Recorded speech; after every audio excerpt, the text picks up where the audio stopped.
Welcome to our exploration of a fundamental concept in accounting, the change in accounting estimate. This topic is crucial for anyone studying accounting or finance, as it highlights how companies adapt their financial reporting to reflect new information and evolving business realities. By understanding the logic behind updating estimates, you'll gain insight into the dynamic nature of financial statements and the importance of accuracy in reporting. Let's dive in and see how these adjustments are made and what they mean for companies and stakeholders. When a company changes an accounting estimate, such as the useful life of an asset, the adjustment is handled prospectively. This means that previous financial statements are left untouched. There's no need to go back and restate or revise what's already been reported. Instead, the new estimate is simply applied to all future accounting calculations and financial reports. This approach ensures that the company's financial information remains consistent and transparent, while also reflecting the most current understanding of its assets and obligations. By focusing on forward-looking adjustments, companies maintain the integrity of their historical data and provide stakeholders with the most relevant information moving ahead. This is because that estimates naturally evolve with new information, and it would be misleading to restate periods when we literally didn't have that information yet. In contrast, in changing accounting principle, we're adopting a preferable new principle, and users need to see all periods on the same basis for meaningful comparison. So we use retrospective approach. Let's look at a practical example. Verbaat Company purchased machinery for $630,000, estimating a 7-year useful life with no residual value, and used straight-line depreciation. After recording 2 years of $90,000 depreciation each year, the company revises its estimate in year 3, extending the total useful life to 10 years. Now, let's answer some important questions about this change. Revising the useful life of an asset like machinery is a classic example of a change in accounting estimate. It's important to note that this is not a change in accounting policy. The company continues to use the straight-line depreciation method. Nor is it an error correction, since the original 7-year estimate was reasonable based on the information available at the time. Changes in estimates can arise from new information or changes in circumstances, and they include not only useful lives, but also residual values, the collectability of receivables, and warranty obligations. Recognizing these changes helps ensure that financial statements remain accurate and relevant as business conditions evolve. Is Verbaat required to revise prior years' financial statements? The answer is no. Changes in accounting estimates are applied prospectively. Only current and future periods are affected. The depreciation expense for years 1 and 2 stays at $90,000 per year, as originally reported. This approach reflects the key principle from ASC 250. Changes in estimates are natural and should be handled prospectively. Does Verbaat need to provide a disclosure note? Yes, if the change has a material effect on the financial statements. The disclosure should describe the nature of the change, its impact on income and earnings per share, if significant, or explain why these effects aren't shown separately if that's the case. Transparency ensures users understand the impact of such adjustments. To determine the new depreciation expense for year 3, we first need to calculate the book value of the machinery at the start of that year.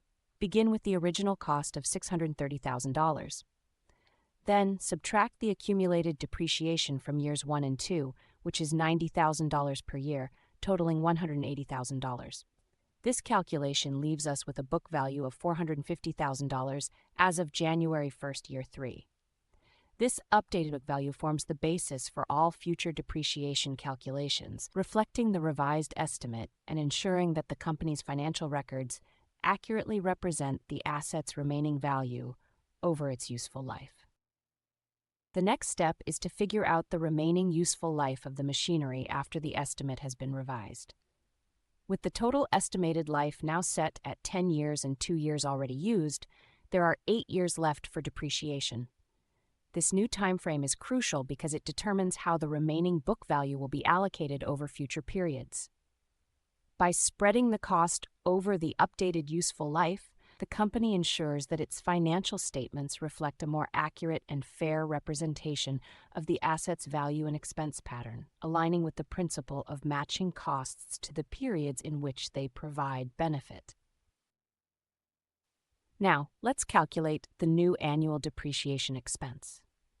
Take the book value at the start of year 3, which is $450,000, and divide it by the 8 years of remaining useful life. This results in an annual depreciation expense of $56,250 for each year going forward.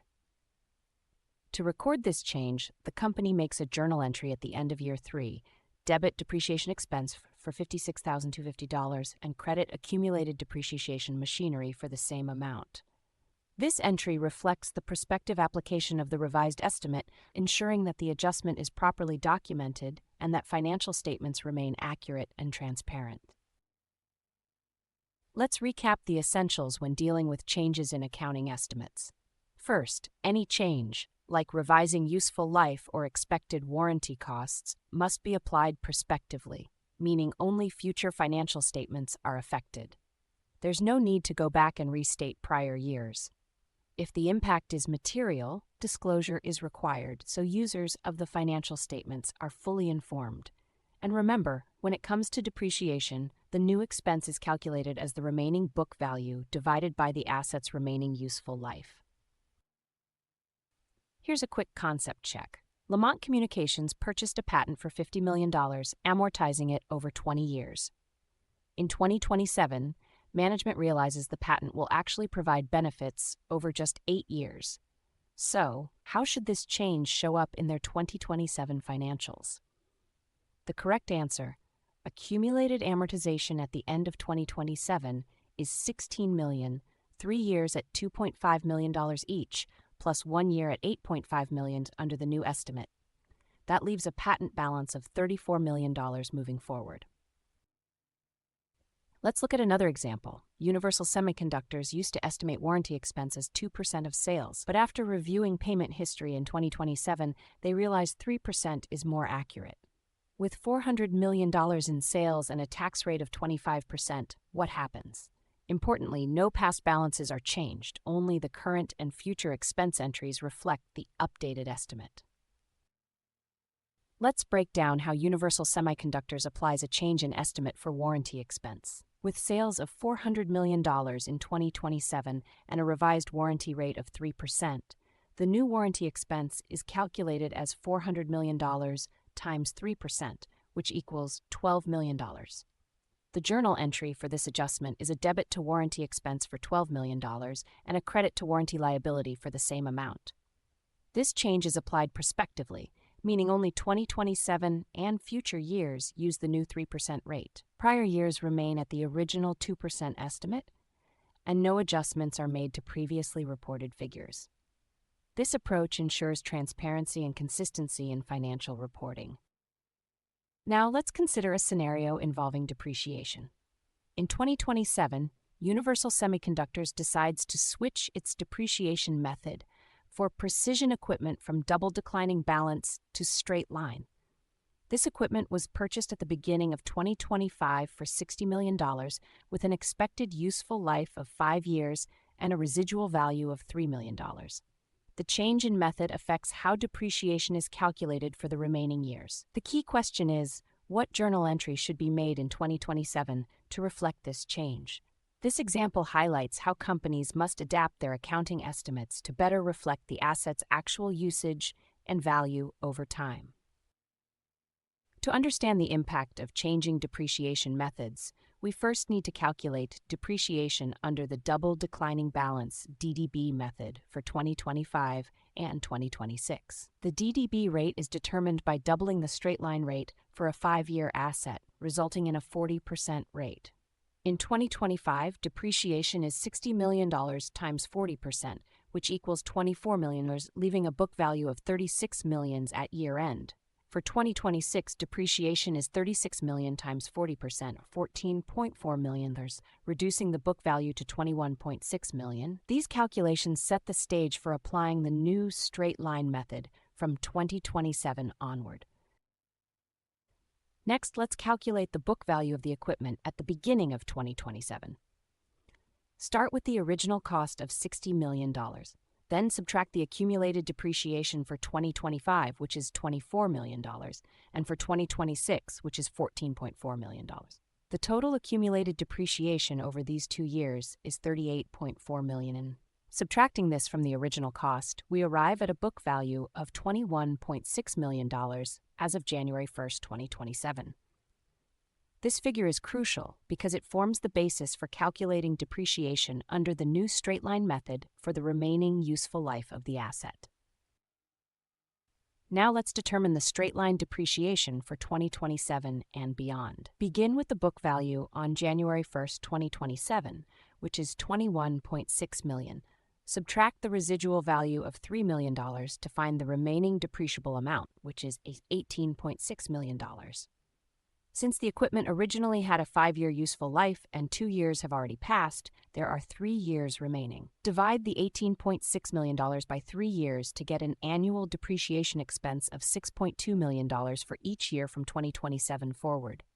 This calculation ensures the asset's cost is allocated evenly over its remaining useful life.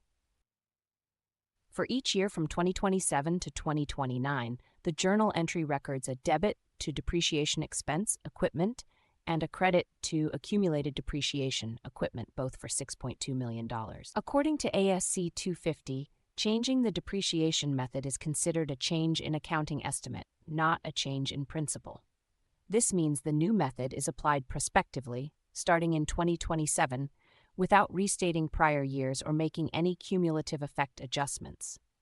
Prior years, 2025 and 2026, remain reported under the double declining balance method, ensuring consistency and clarity in financial reporting.